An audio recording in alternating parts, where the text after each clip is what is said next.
Hello my friends, welcome to comics my life channel. और आज हम आपके सामने पेश करने जा रहे हैं एक शानदार कॉमिक्स, परमाणु और तिरंगा की तुरुप चाल। अगर ये आप हमारे चैनल पे फर्स्ट टाइम आए हैं, चैनल को सब्सक्राइब कर लीजिए ऐसी औसम कॉमिक्स के लिए। और ये तुरुप चाल इतनी धमाकेदार कॉमिक्स है, ये बिल्कुल आपको के बचपन में पहुंचाएगी और उस टाइम की सबसे सुपर हिट कॉमिक्सों में से आती थी ये तुरुप चाल। तो चलिए शुरू करते हैं शानदार कॉमिक्स तुरुप चाल, परमाणु और तिरंगा का 2-in-1 विशेषांक। ये देख सकते हैं कवर फर्स्ट, एक स्टिकर मुफ्त। तुरुप चाल, शक्ति वर्ष 1998। तुरुप चाल देश का प्रधानमंत्री सुरक्षा के नज़रिए से देश का सबसे महत्वपूर्ण वह व्यक्ति है जो अति विशिष्ट जेट सुरक्षा प्रणाली के तहत हर समय सुरक्षा कर्मियों से घिरा रहता है। वह लेकिन देश के उथल पुथल भरी राजनीति के रहते जो वर्तमान प्रधानमंत्री हैं, वह कब भूतपूर्व होकर जेट प्रणाली से साधारण सुरक्षा के बीच आ जाएं कोई नहीं जानता, और कब उस पर बुरी नज़र रखने वाले उसे ख़त्म करने के प्रयास में सफल हो जाएं किसी को नहीं पता। मुझे यहाँ लाकर क्यों बांधा गया है? कौन लेकर आया है मुझे यहाँ? तुम्हारी ज़िंदगी की बाजी को ख़त्म करने के लिए तुम्हें यहाँ बांधा गया है पूर्व प्रधानमंत्री महोदय, और तुम्हें किडनैप करके यहाँ लाने वाले हैं हम, यानी फ्लैश गैंग। और मैं हूँ फ्लैश गैंग के स्क्वाड का लीडर इक्का, वह इक्का जिससे टकराकर ताश का हर पत्ता ख़त्म हो जाता है। वैसे ही तुम भी ख़त्म हो गए, क्योंकि तुम्हारी ज़िंदगी ताश के पत्तों की तरह बिखरने इधर ही बढ़ रही है। वह सुपर फास्ट ट्रेन दूर से पटरियों पर धड़ाती सुपर फास्ट ट्रेन कुछ ही देर बाद वहाँ पहुँच जानी थी, जिसमें सवार था दिल्ली पुलिस का सुपर फास्ट इंस्पेक्टर विनय।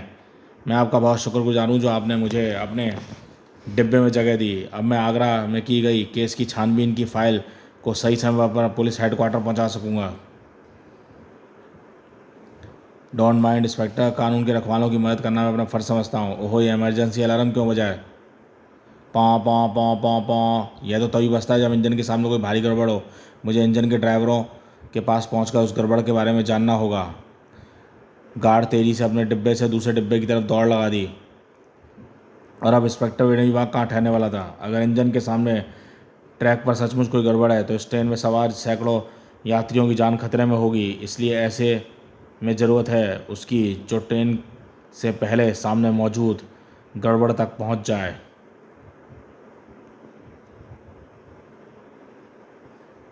और ऐसा सिर्फ परमाणु ही कर सकता था। अपनी सुपर स्पीड से उड़ा परमाणु और पलक झपकते ही गड़बड़ तक जा पहुंचा। ओह, गड़बड़ तो सचमुच बहुत बड़ी है। अजीब सी पोशाक पहने कुछ लोग ट्रेन में किसी आदमी को मारना चाहते हैं, लेकिन मेरे होते हुए इनके नापाक इरादे कभी पूरे नहीं हो सकते। धड़ाक! जब परमाणु की नज़र पटरी पर बंधे शख्स पर पड़ी तो सारे शरीर में झुर्री दौड़ गई। ओह नो, ये तो भूतपूर्व प्रधानमंत्री श्री ठकराल हैं।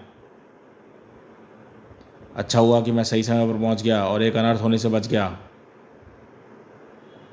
फ्लैश गैंग के उन 4 सदस्यों को बेहोश करने में परमाणु को सिर्फ 8 सेकंड लगे और 9वें सेकंड बाद ठकराल को आज़ाद कराने के लिए बढ़ा।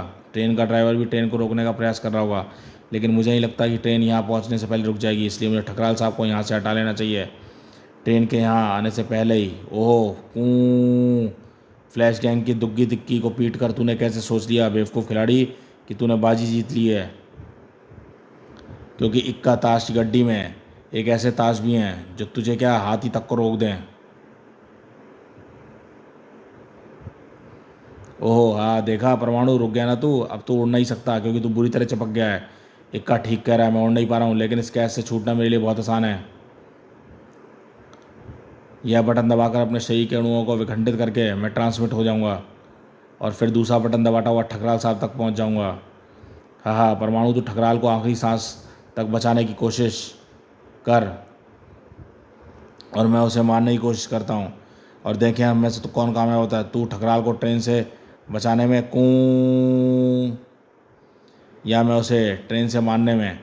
ओहो, ये तो उसने 2 ताश फेंके हैं जो ठकराल के दोनों कानों से चिपक गए हैं। कोई चक्कर है इन ताशों में? तभी गूंज उठी ट्रेन की धड़धड़ की आवाज़। झूं! मैंने ठकराल साहब को ट्रेन की टक्कर से तो बचा लिया है। ओह ये क्या! ठकराल साहब एकाएक बुरी तरह क्यों चीख रहे हैं? कूँ आ! ट्रेन की ब्रेकों के चीख के साथ ही ठकराल की हलक की वे दर्दनाक चीख अगले क्षण उनके जीवन की अंतिम चीख साबित हुई, क्योंकि तरबूज की तरह फट गया था उसका मस्तिष्क। खचाक! साए साए कर रहे परमाणु के कानों में गूंजा ठाका ही ठाका, हा हा तू हार गया परमाणु। ठकराल को ट्रेन से मारने में सफल हुआ। यह अलग बात है कि वह ट्रेन की टक्कर से नहीं बल्कि ट्रेन की उस तेज आवाज़ से मरा जिसे उसके कानों से चिपके एम्पलीफायर ताशों ने इतना ज़्यादा एम्पलीफाई कर दिया कि वह उसके मस्तिष्क की नसों वह उस आवाज़ की सतह सह नहीं पाई और फट गई।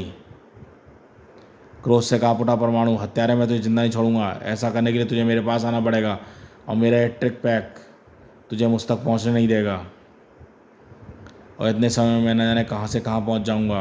हा हा हा। फिर इक्का एक छलांग मारता हुआ एक तरफ खड़े अपने कार्ट प्लेन पर सवार हो गया और इधर परमाणु के सामने खड़ी हो गई कई तरह की मुसीबतें। ओहो, इसके ताश से निकला है गहरा धुआं, कैसा निकला है। लेकिन परमाणु के लिए धुएं की चादर से निकलना मुश्किल काम न था, परंतु ट्रिक पैक की अगली ट्रिक उसका रास्ता रोक कर खड़ी हो गई थी। ओह, ये चमकदार रोशनियाँ मुझे आंखें बंद करने पर मजबूर कर रही हैं। लेकिन आंखें बंद करके भी उड़ सकता था परमाणु, परंतु ये बंद आँखों को दिशा का ज्ञान नहीं हो पाता, इसलिए परमाणु इक्के से भाग निकलने की दिशा न जान पाया। अंधेरा जब आता है तो रोशन होती है लाइट, और दिल्ली में जब किसी पर मुसीबत आती है तो रोशन होता है सुरक्षा चक्र, जिसका रोशन होना किसी को देता है संदेश कि मुसीबत ज़्यादा की ज़रूरत है, इसलिए उसे बन जाना चाहिए तिरंगा। आकाश में सुरक्षा चक्र पुलिस हेडक्वार्टर की तरफ से चमक रहा है। कमिश्नर साहब को मेरी ज़रूरत है, इसलिए मुझे ज़्यादा समय ख़राब ना करते हुए तुरंत ही पुलिस हेडक्वार्टर पहुंच जाना चाहिए।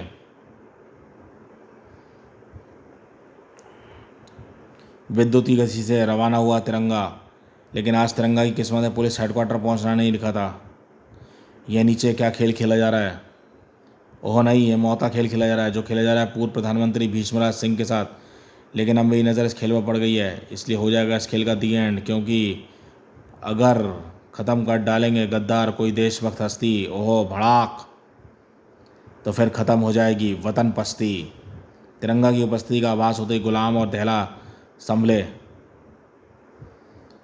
बमों के धमाके और पूर्व प्रधानमंत्री की अंतिम चीखों को सुनने के लिए तरसते हुए हमारे कानों को अपने शेर सुनाकर तूने जो पाप किया उसकी सज़ा के रूप में सुनिए अपनी मौत के बाद धड़ाम। देशभक्ति का शेर तुम जैसे गद्दारों को सुनाकर मैंने तुम पर उपकार किया है, लेकिन उसके साथ शायद बैकग्राउंड म्यूज़िक की कमी रह गई, उसे ही पूरा कर देता हूँ। सुनाता हूँ तुम्हें घूसे और थप्पड़ और लातों की आवाज़। दहला उस जबरदस्त किक से हिल उठा, लेकिन जब किक आगे वार कर रही हो तो गर्दन झुक जाती है। उफ, ये मेरी गर्दन में क्या गिरा? गुलाम की रस्सी। जो इस रस्सी में एक बार फंस जाता है वह गुलाम का गुलाम बन जाता है, क्योंकि फिर ज़िंदगी भर वह छूट नहीं पाता गुलाम की रस्सी की पकड़ से। गुलाम ने बेहद तेज़ी से तिरंगा को अपनी रस्सी में जकड़ लिया। अब बेबस हो चुका था तिरंगा। हाँ हाँ तिरंगा, अब तू चाहकर भी हिल डुल नहीं सकता, इसलिए तेरी भलाई इसी में है कि तू यूं ही पड़ा सिंह की मौत का तमाशा देख। और अगर ये मौत उसे मिलेगी धमाका गेम के ज़रिए। धमाका गेम मेरी ईजाद की गई नई गेम है। उस केमिकल से भीगे ताशों का इस्तेमाल किया जाता है जो फेंकने के साथ ही हवा में घर्षण करके जल उठते हैं और जा टकराते हैं अपने निशाने पर, और फिर होता है धमाका, कड़म बम आहा। और इस धमाके के बीच जब गूंजती है शिकार के चीखने की आवाज़ तो बड़ा मज़ा आता है। बड़ा ही सिंपल है ये खेल, ताश फेंकते जाओ, धमाके करते जाओ, शिकार की चीख का आनंद लेते जाओ। बड़ाम बड़ाम, कभी कभी इस तरह निशाना चूक जाए तो कोई बड़ी बात नहीं, कड़ाक। खेल मत रोको, उसे जारी रखो। उफ, सिंह साहब को ख़त्म करने से पहले बुरी तरह प्रताड़ित कर रहा है वह। किसी और भी समय उस बड़े बम को अपना निशाना बना सकता है। आज ही अपने घर में समझाएं राज चित्रकथा। और उछाल देता है एक ताश का असली बम इस तरह, या और एक पल बाद ही सुनाई देगा कर्मप्रिय बम पर धमाका। नहीं सुनाई देगा वह धमाका, क्योंकि तिरंगा ऐसा होने नहीं देगा। तिरंगा ने सिंह साहब की मौत को ठीक जबड़े से वापस खींच लिया था, लेकिन वह गुलाम और उसके साथियों को वहाँ से फरार होने से रोक नहीं पाया। ओह, भाग निकले। मेरे हाथ आ जाते तो मैं आसानी से यह बात जान सकता था ये फ्लैश गैंग क्या है और समाज को अपनी पकड़ में लेने के लिए उसकी जड़ें कहाँ पनप रही हैं, और वह पूर्व प्रधानमंत्री सिंह साहब की हत्या क्यों करना क्यों चाहते हैं। और फिर तिरंगा पूर्व प्रधानमंत्री की तरफ पलटा। ये आपको यहाँ लेकर कैसे पहुँचे? उन चारों ने हमारे निवास पर हमला किया और हमारे सारे सिक्योरिटी गार्ड्स को ठिकाने लगाकर हमें किडनैप करके यहाँ ले आए। पूर्व प्रधानमंत्री के उन शब्दों ने झंझक करत रख दिया तिरंगा का मस्तिष्क।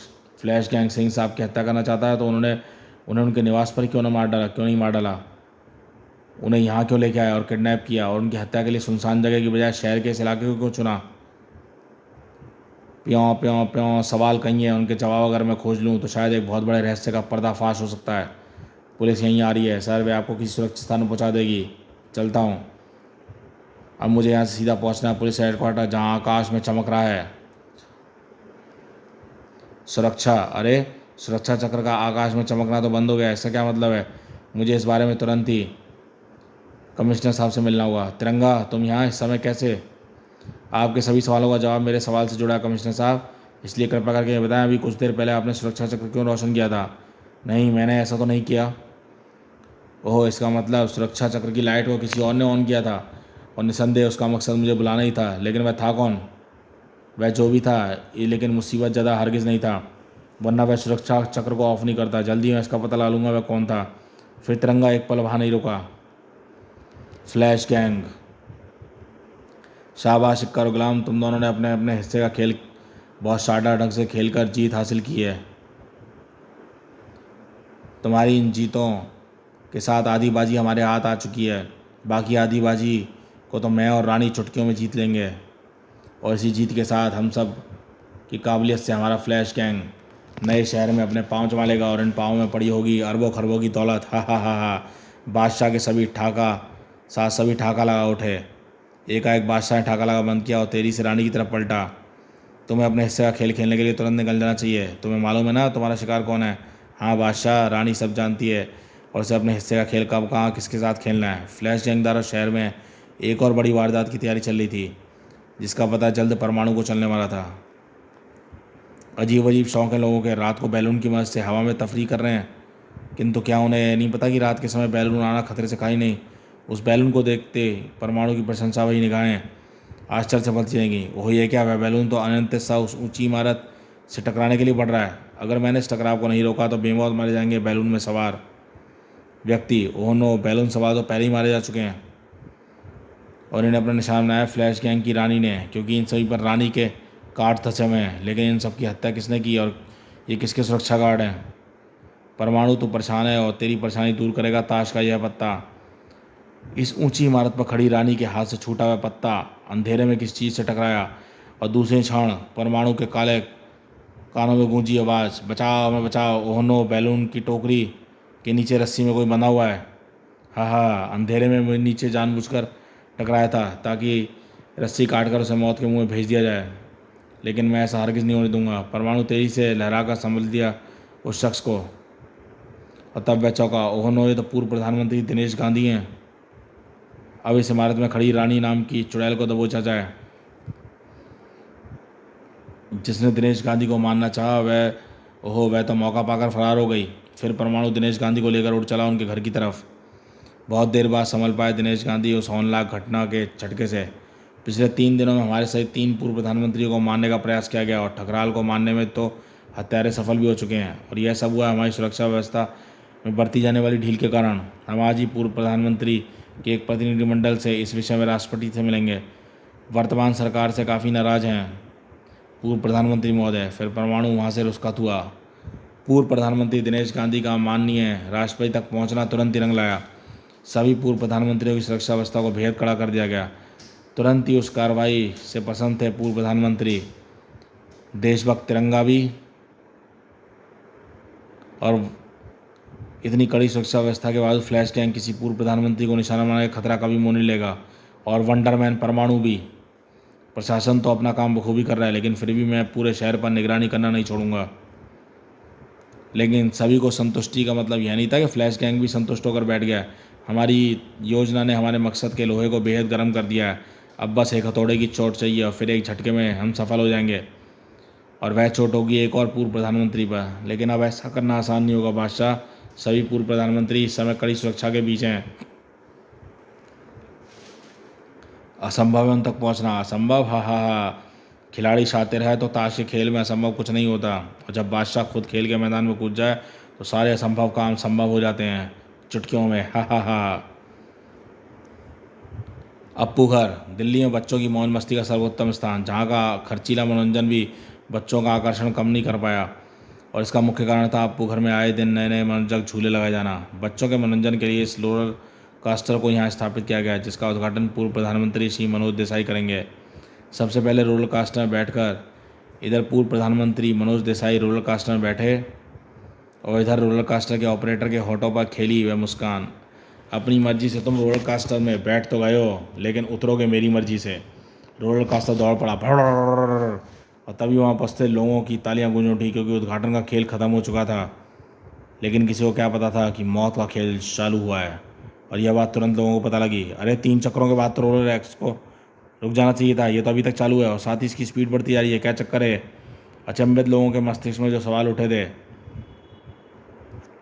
उसके जवाब उस आवाज़ ने तुरंत ही दिए।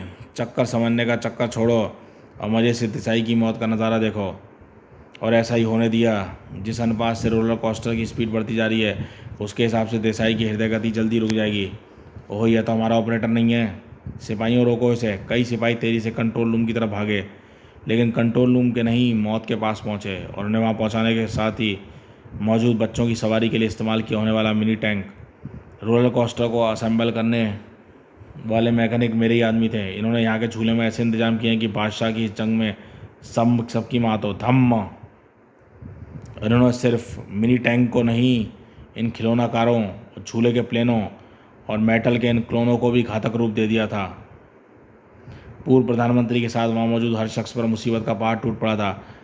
और ऐसे मुसीबतों के वक्त ज़रूरत होनी थी पुलिस हेडक्वार्टर। और जब मदद की ज़रूरत होती है तो ऐसे अंधेरे में सीने को चीर कर आकाश में रोशन होता है सुरक्षा चक्र और पहुंचता है तिरंगा। सुरक्षा चक्र के रोशन होने के बाद भी कमिश्नर साहब से मिलकर और उनकी सारी जानकारी लेकर मुझे यहाँ पहुँचने में ज़्यादा देर नहीं लगी। उम्मीद है रोलर कोस्टर में मौजूद देसाई साहब अभी भी सही सलामत होंगे।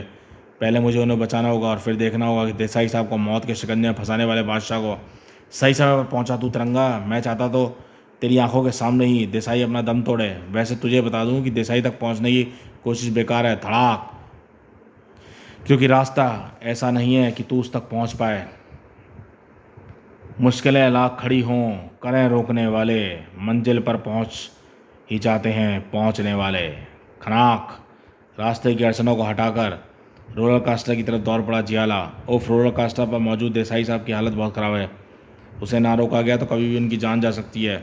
इसलिए मुझे सबसे पहले रोलर कास्टर को रोकना होगा और इसके लिए मुझे इन अड़चनों को हटाकर बादशाह तक पहुंचना होगा। बड़ाम बड़ाम। तिरंगा के इन अड़चनों को हटाना मुश्किल काम न था और ना मुश्किल काम था उनकी तरफ बढ़ना, बादशाह की तरफ बढ़ना। खटाक।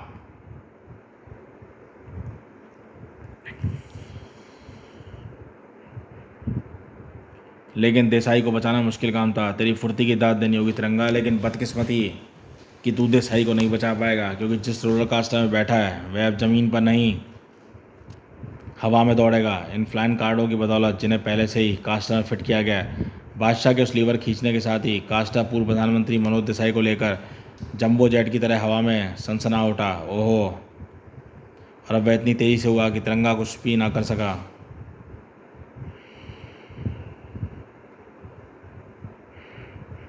क्रोध से काँप उठा वह। तू सब करने के बाद तू मेरे हाथों से बचकर नहीं जा सकता। तिरंगा बादशाह की तरफ दौड़ा, जबकि उसे तिरंगा बचाने आया था और उसकी ज़िंदगी मौत की तरफ दौड़ लगा रही थी। और वह दौड़ अब किसी भी समापन रेखा तक पहुंच जानी थी,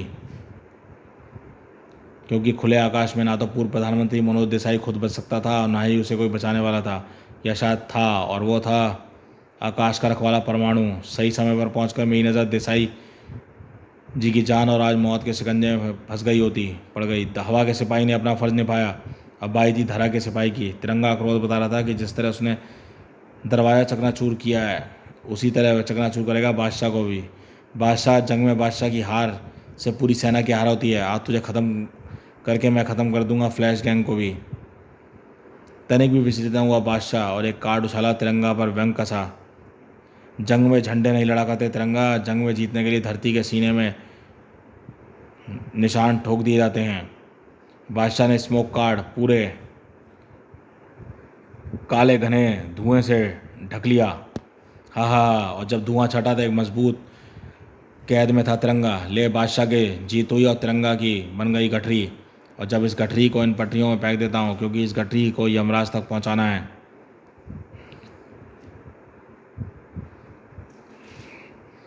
और उस मिनी ट्रेन की बदौलत ओहो, अब मैं चला तिरंगा 50-100 साल बाद यमराज के दरबार में फिर मिलूंगा। बादशाह भागा जा रहा है, लेकिन इस हालत में मैं उसे रोकने के लिए कुछ नहीं कर सकता। इसलिए मुझे फ़िलहाल अपना सारा ध्यान स्वयं को बचाने में लगाना चाहिए। मौत रूपी उस मिनी ट्रेन से।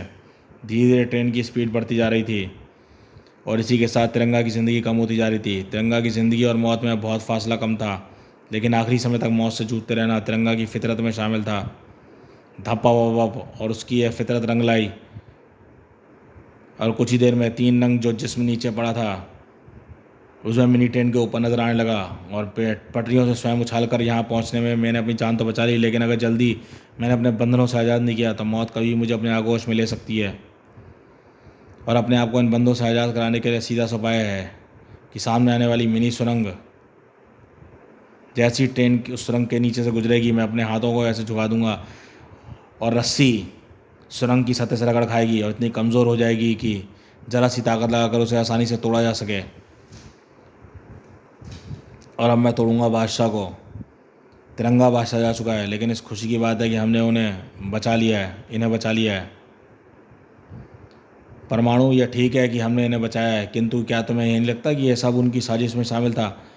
यह हत्या करने का नाटक अगर उसे हत्या करनी होती तो यहाँ इस भीड़ भाड़ में इतना समय लगा कर न करता। उसने जानबूझकर मौका दिया कि मैं यहाँ पहुँचूँ, खूब हंगामा मचे, फिर प्रधानमंत्री को आकाश में इतना ऊपर फेंका जाए कि तुम्हारी आसमान के शिकारी की नज़र उस पर पड़े और तुम उसे बचा लो।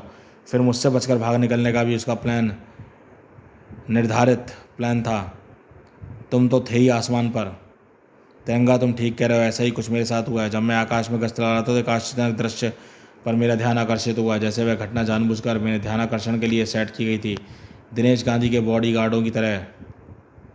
रानी दिनेश गांधी को भी मार सकती थी, लेकिन नहीं, वह चाहती थी कि मैं वहाँ पहुँचूँ और उसे बचाऊँ। उसके साथ ही उसने रस्सी को काटकर मुझे व्यस्त करने का ऐसा प्रबंध भी पहले ही सोचा था ताकि मैं उसे भागने से न रोक सकूं।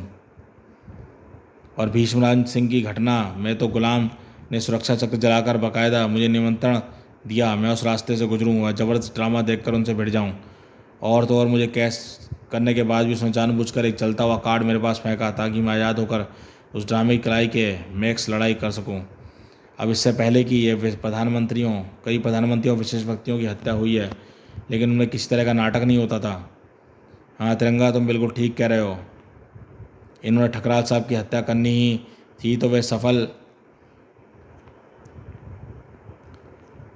भी हुए। मैं वहाँ पहुँचा ज़रूर, लेकिन केवल इसी घटना में ऐसा कहीं प्रतीत नहीं होता कि वहाँ ठकराल साहब को बचने का कोई मौका दिया गया हो। कोई ज़बरदस्त रहस्य है जिसने फ्लैश गैंग एक हत्या के बाद केवल हत्याओं के ड्रामे करने का कोई हंगामा मचा रहा है, और मैं ये रहस्य खोज कर रहूँगा।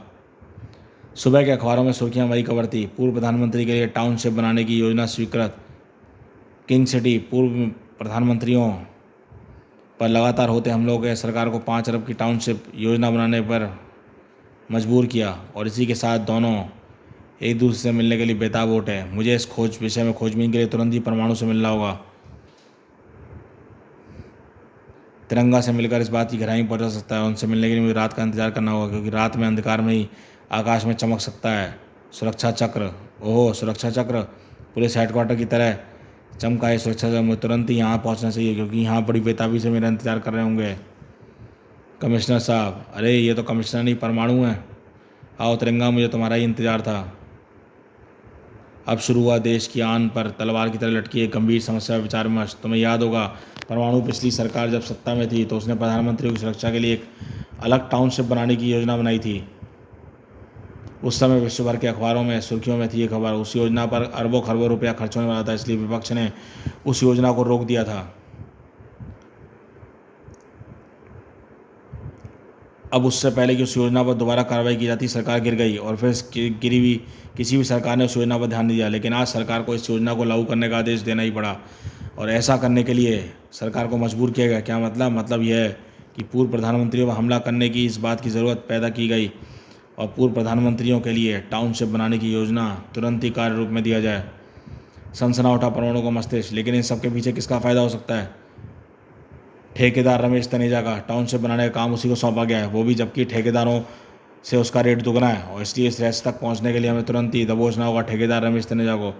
मुझे तुम्हारे किसी भी सवाल का जवाब देने में कोई दिलचस्पी नहीं है, चले जाओ यहाँ से, वरना तुम्हारे शरीर को शिकारी कुत्तों की तरह नोच डालेंगे। अपने सवालों को जवाब तो हम लेकर जाएंगे, धाड़। और इस काम में कोई अड़चन पैदा ना हो, इसलिए तुम्हारे इन शिकारी कुत्तों को पालतू कुत्तों की तरह चुपचाप बिठाना होगा। और पालतू शिकारी कुत्तों को पालतू बनाने के लिए धाड़ इनके साथ अच्छी खासी मारपीट करनी होती है, धाड़। जल्दी सभी बदमाशों को होश ठिकाने लगाकर ठेकेदार रमेश तिनेजा की तरफ पलटे। वे दोनों जमात तो उन्हें जमीन पर पड़ा दिखाई दिया। अपने कुत्तों की तरह देखकर लगता है यह भी बेहोश हो गया है। यह तो मौत की नींद सोया हुआ है। ओह, लड़ाई का फ़ायदा उठाकर किसी ने इसकी हत्या कर दी है। और यह देखो इसके सीने में क्या दशा है। इसका मतलब इसकी वजह से फ्लैश गैंग तक पहुंच सकते थे। ओह, कितने पास आकर मंजिल हमारे हाथ से निकल गई। यह बात तो मालूम है दोस्त, सारे ज़माने को हार ना मानने वाले ढूंढ ही लेते हैं अपने ठिकाने को। सही कहा, हमें हार कर नहीं बैठना है, बल्कि मंजिल तक पहुंचने का दूसरा रास्ता खोजना है। फटे हुए डाक लिफाफे पर लिखा, यह पत्ता ही हो सकता है फ्लैश गैंग का अड्डा। कैसे कह सकते हो तुम? इस पत्ते के पहले अक्षरों को ध्यान से देखोगे तो समझ जाओगे। Queen tower, AC society, S society, 52 avenue, diamond street, king city. पहले वाले सभी अक्षरों का संबंध ताज से है। ओह, तुमने बिल्कुल ठीक कहा। तिरंगा सचमुच हमारी मंजिल हो सकती है। यह एस यानी इक्के की बनावट वाली इमारतों की सोसाइटी, जिसमें पूरी 52 बिल्डिंग है, ठीक उसी तरह जैसे ताश की गड्डियों में 52 पत्ते होते हैं। गश के ताश के महल की तरह ही ढह जाएगा आज जुर्म की इस नगरी का साम्राज्य। यह है क्वीन टावर। मैं तुम्हें यही उतार देता हूँ, पाप की इस नगरी को हम अलग अलग घुसेंगे। तिरंगा को छोड़कर परमाणु तेजी से लहराया, अंदर घुसने के लिए रास्ते की तलाश में, जबकि तिरंगा अपना रास्ता तलाश कर चुका था। यहाँ सब कुछ शांत है और ऐसी शांति अक्सर तूफान के आने का संकेत होती है, इसलिए मुझे अपने आप को सतर्क रखना है किसी भी तूफान से बचने के लिए। ओहो, कुछ ही कदम चलकर तिरंगा को ठिठक जाना पड़ा, क्योंकि उसके सामने खड़ा था इक्का। तिरंगा, तुम दुश्मन के फौलादी किले में घुस चुके हो। अब जुर्म के दुश्मन से टकराएंगे और मारे जाएंगे। जानता हूँ कि दुश्मन नाम के फौलाद को कैसे तोड़ा जाता है। पता है तुझे जुर्म के तूफान का मुंह कैसे मोड़ा जाता है? भड़ाम, यह फ्लैश गैंग का हेडक्वार्टर है तिरंगा। यहाँ जो तूफान उठता है वह दुश्मन की जान लेकर ख़त्म होता है। तू भी ख़त्म होगा इन डायमंड ताशों से। ओह, बेहद घातक है इक्के के डायमंड कार्ड्स। मुझे जल्दी इक्के को उन्हें फेंकने से रोकना होगा, और अगर इनकी जान बचानी है। ओहो, हाँ, मैं यही चाहता तिरंगा, तू किसी तरह जगह पर पहुँच जाए जो तुझे मौत के मुँह में पहुँचा देगी। आहा, ओह नहीं। नीचे गिरे तिरंगा को संभलने का मौका नहीं मिला। नुकीले और लंबे हीरे लगी ये दीवारें आपस में मिलने के लिए बढ़ने लगी हैं। जल्दी ये मेरे बहुत पास आ जाएंगी, और जब वापस आएंगी तो मेरी लाश किसी एक दीवार पर लगे डायमंडों से विधि होगी। ऐसी स्थिति में बचने का एक ही तरीका है, किस तरह इन दीवारों को एक दूसरे से मिलने से रोका जाए। और ऐसा सिर्फ किया जा सकता है इस ढाल से, जो दीवारों में फंसकर इन्हें आगे बढ़ने से रोकेगी। ढाल ने दीवारों का बढ़ना रोक दिया, लेकिन इसका मतलब ये नहीं था कि तिरंगा की मौत टल गई। वो तो अब भी उसकी तरफ बढ़ रही थी, नीचे से नहीं ऊपर से। पहने हीरे गोलियों की तरह बरस रहे थे, और उस पर झपटती मौत से तिरंगा हरगिज बच नहीं सकता था। आओ परमाणु, खिड़की के रास्ते घुसने वाले जहाज का स्वागत है। मैं तुम्हारी बहादुरी कदर करती हूँ, और यह लो पान उठाओ, मेरे प्रेम को स्वीकार करो। तेरे हाथ का पान खाने से अच्छा है मैं गुटखा खाकर कैंसर के रोग से मर जाऊँ। गुटखा खाना बुरी बात है। गुटखा खाना स्वास्थ्य के लिए हानिकारक है, लेकिन उससे तुझे मरने में थोड़ा वक्त लगेगा। लेकिन तू आज और अभी मरेगा, क्योंकि जो दिल की रानी के लिए नहीं धड़कन, रानी उस दिल की धड़कन ही बंद कर देती है। रानी ने वह धड़कन रोधी कार्ड परमाणु के सीने पर चिपका दिया। इसी के साथ परमाणु को लगा कि मानो उसके दिल में किसी मजबूत शिकंजे ने जकड़ लिया। आहा, उसके दिल की धड़कनें रुकने लगी थीं, जिसने उसे ज़्यादा देर तक अपने पैरों पर खड़ा नहीं रहने दिया। लड़ाकर धड़ाम से नीचे गिरा वह। परमाणु की हालत पर रानी ने चुड़ैल की तरह ठाका लाया। हा, मैंने तेरे जीवन को रंगीन बनाने की कोशिश की थी परमाणु, लेकिन तुझे तो अंधेरे पसंद हैं, तो जा का मौत के अंधेरे में। रानी पाँव के जबरदस्त ठोकर से परमाणु उस तहखाने में उछाल दिया गया।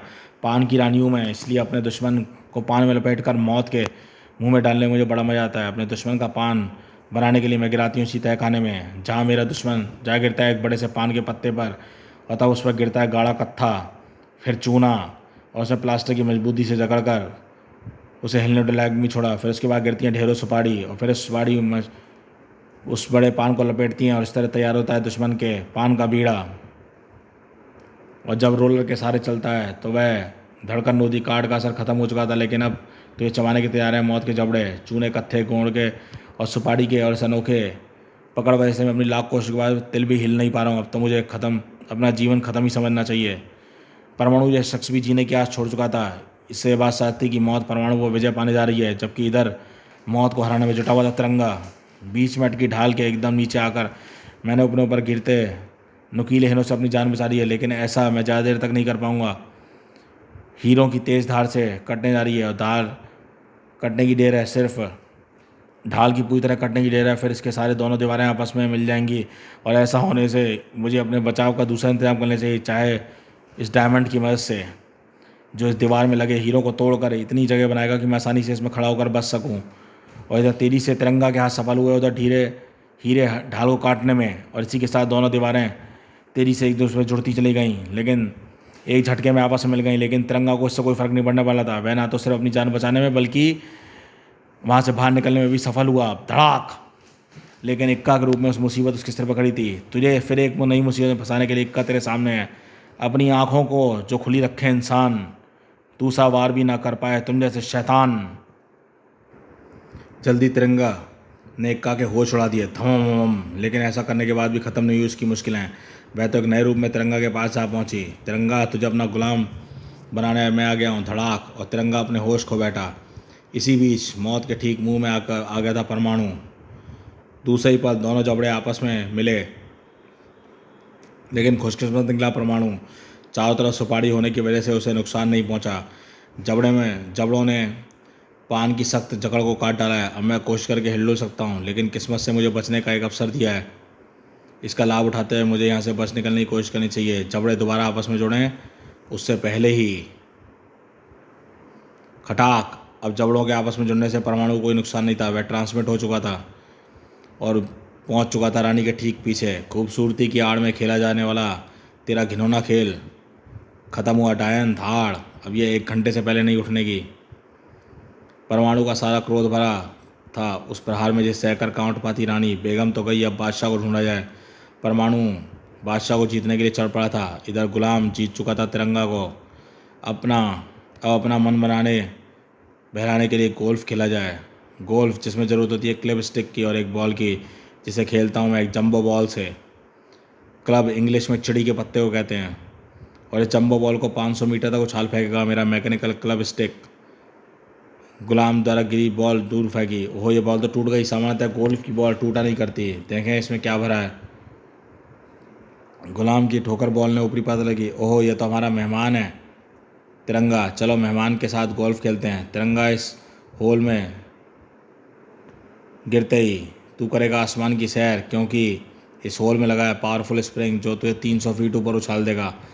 अब की बार तू नीचे आएगा तो धरती से टकरा कर इस बॉल में होंगी इस बार तेरी हड्डियाँ।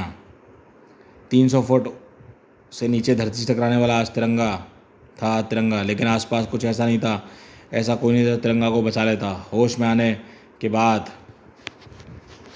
मैंने अपने आप को बुरी तरह कैद में पाया। प्लास्टिक का सख्त खोल टूटने के बाद मैं हाथ पाँव नहीं हिला पा रहा हूँ, लेकिन इससे पहले कि अपनी यूटिलिटी बेल्ट से निकाले गए इस तेज़ धार वाले ब्लेड को से अपने बंधन काटने हैं। यह प्लास्टिक की तरह कटकर मैं गुलाम की कैद से आज़ाद तो हो गया, लेकिन मौत की भी उछाल अभी रोकनी भी बाकी है। और यह काम करेगा मेरा तिरंगा लाबादा, जिसे पैराशूट की तरह इस्तेमाल कर सकता हूँ। लेकिन तिरंगा की हड्डियाँ कड़कड़ाहट आवाज़ सुनने के लिए नीचे खड़ा था गुलाम। अरे वाह, यह तो बॉल से चिड़िया बन गया, और अब चिड़िया को मारेगा इस चिड़ी मारों वाला गोलक। एक नुकीला पत्थर सनसनाता हुआ गोलक छोटा और सही अपने निशाने पर लगा। आहा, तुझे नीचे उतरने के लिए पैरों की जरूरत पड़ेगी, और पहले तेरे घुटने ही तोड़ूंगा। लेकिन तिरंगा के घुटने की जरूरत नहीं थी, इसलिए उसने दूसरा पत्थर उस घुटने तक नहीं पहुंचने दिया। घुटनों के बल चला हूँ इस धरती पर, काफिर तू इन्हें कैसे तोड़ पाएगा। माँ की गोद तक पहुँचने के लिए लाल को तू नहीं रोक पाएगा। तिरंगा की टांगें गुलाम की छाती से जा टकराईं। तेरे गोल्फ का शौक मैं ज़रूर पूरा करूँगा गुलाम। और गुलाम के समझ पाने से पहले तिरंगा क्लब स्टिक उठाई। अब इस मैकेनिकल क्लब स्टिक से मैं लगाऊंगा शॉट जो तुझे 1000 मीटर तक उछाल देगा। और उसके बाद तू हो जाएगा बेहोश और मैं अपना काम पूरा करने के लिए बढ़ूँगा इसी सोसाइटी की इमारत की तरफ। परमाणु को इस समय की तलाश थी, बादशाह की धड़ाक, और वह जल्दी में था। उसे खेल अब जल्दी ख़त्म करना था और शायद खेल ख़त्म करने की जल्दी किसी और को भी थी। परमाणु तेरे ताश के पत्तों को पीटना छोड़ दे, वरना मैं दिनेश गांधी को उड़ा दूंगा जो हमारे कैद में और उस डेथ चैम्बर में उसकी तरफ तनी हुई है लेज़र गन। लेकिन परमाणु आगे इससे कुछ सुनने की जरूरत नहीं थी। मुझे हर हाल में दिनेश गांधी को बचाना है। और जल्दी ही डेथ चैम्बर को ढूंढ लिया और डेथ चैम्बर की ओर कदम बढ़ा था। परमाणु अचानक छटका। इतनी अत्याधुनिक सुरक्षा व्यवस्था में इस इमारत में और फ्लैश गैंग जैसे खतरनाक मुजरिमों के होते मैं आसानी से यहाँ पहुँच गया। ज़रूर कुछ गड़बड़ है। यह डेथ चैम्बर कोई चूहेदानी है, सामने कोई दिनेश गांधी, पनीर का टुकड़ा, या कोई चाल है। जैसे ही मैं अंदर घुसूंगा पकड़ा जाऊंगा। सावधान परमाणु, सावधान। परमाणु के सावधान दिमाग ने अपनी अक्लमंदी के घोड़े दौड़ा दिए और बहुत देर बाद कोई घोड़ा उसके पास वापस लौटा। उसकी समझ में जाल का कोई पहलू न आया। पीछे दौड़ते हुए आदमी कदमों की आहट बता रही थी कि इससे पहले कि वो गर्चन पहुंचे मैं दिनेश गांधी को याद करा दूँ। परमाणु का दायां पैर कमरे की दहलीज पर चला गया। परमाणु का दूसरा पैर अंदर जाते ही स्लाइडिंग डोर पर गया। सर फिस। साथ ही कमरे में गूंजी तेज सर फिसकी ध्वनि। वह उसके उसी पल उसके दोनों पैरों में फंस गया एक और फंदा और मुंह के धड़ाम नीचे से गिरा। खटाक। साथ ही उसके जिस्म खिंचता चला गया बहुत तेजी से। डेथ चैम्बर के बाहर दरवाज़ा बंद होने से पहले ही उसकी आंखें बंद होने से पहले ही दरवाज़ा के अंदर भवक उठा आग का भयानक तूफान। भक्क और से भी भयंकर तूफान। और वह आंखों में आवाज़ लेकर पलटा। मैं तुम्हें जान से तिरंगा तो तुमने यह क्या किया? उस आग से दिनेश गांधी को बचा लेता। तिरंगा शान से बोला, तुम उस आग में खुद जलकर मरते परमाणु, और तुम वहाँ से दिनेश गांधी को बचा कर नहीं ला सकते थे, क्योंकि दिनेश गांधी मैं अपने साथ लेकर आया हूँ। वो उधर है मेरी कैद में। यह तो बादशाह है तिरंगा। हाँ, यह वो मुजरिम है जिसने देश से ज़्यादा पैसे की प्रधानता दी है और प्रधानमंत्री दिनेश गांधी से बन गया जुर्म की दुनिया का बेताज बादशाह। इसने तुम्हें मारने के लिए अपना त्रिआयामी प्रक्षेपण उस डेथ चैम्बर में सेट किया हुआ था। तुम जैसे ही अंदर घुसते बन जाते। खरबों रुपए की टाइमशिप वाली योजना इसी की थी, लेकिन अपनी सरकार को सत्ता में होने के समय यह उसे पास ना करवा पाया, तो इसने अपनी सरकार गिर गई और इसे अपनी मुनाफे वाली अपनी योजना को पास कराने के लिए उसकी ज़रूरत पैदा की। और उस टाउनशिप का बिल्डर रमेश तनेजा इसी का साला था। और जब इसी कंट्रोल रूम में पहुंचा है, टीवी स्क्रीन पर तुम्हारी मौत का खेल नज़ारा देख रहा था। जैसे ही परमाणु डेथ चैम्बर में घुसेगा, दरवाज़ा बंद होगा और परमाणु भुन जाएगा। मुझे देखते ही इसने नकाब पहन लिया, लेकिन मैं अब कहाँ छोड़ने वाला था। मैंने उसे कैद कर लिया। मुझे डेथ चैम्बर का रास्ता बताता जाओ, और इस तरह मैं बिना एक क्षण गवाए तुम्हें बचाने आ पहुँचा। अब जेल में राज करेंगे बादशाह, इक्का रानी और गुलाम। समाप्त। समाप्त। दोस्तों, ये शानदार कॉमिक्स यहीं समाप्त होती है। तुरुपचाल। ये कॉमिक्स आपको कैसी लगी हमें बताइएगा। चैनल पर फर्स्ट टाइम आए, चैनल को सब्सक्राइब कर लीजिए ऐसी औसम कॉमिक्स के लिए। तो देखते रहिए comics my life channel. Doga के हथियार, डोगा की कसरतें, वॉल्यूम 1, मेरे कॉस्ट्यूम मेरी बाइक। इस कॉमिक में है डोगा के कॉस्ट्यूम व बाइक की बारीकी से जानकारी दी गई है। वॉल्यूम 2, कुत्ते मेरे साथी। इस कॉमिक में डोगा के कुत्ते के साथियों की जानकारी दी गई है। दोनों कॉमिक बाजार में उपलब्ध हैं। वॉल्यूम 3, मेरी मशीन गन मेरे हथियार। इस कॉमिक में डोगा की गनों की जानकारी दी गई है। वॉल्यूम 4, मेरे हाथ मेरे हथियार। इस कॉमिक में डोगा की जूडो कराटे की ट्रेनिंग दी गई है। वॉल्यूम 5, डोगा की कसरतें। इस कॉमिक में डोगा अपनी रोजाना की कसरत के बारे में जानकारी देगा।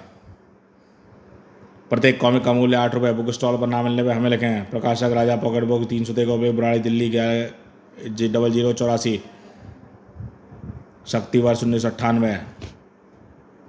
देखते रहिए कॉमिक्स माई लाइफ चैनल।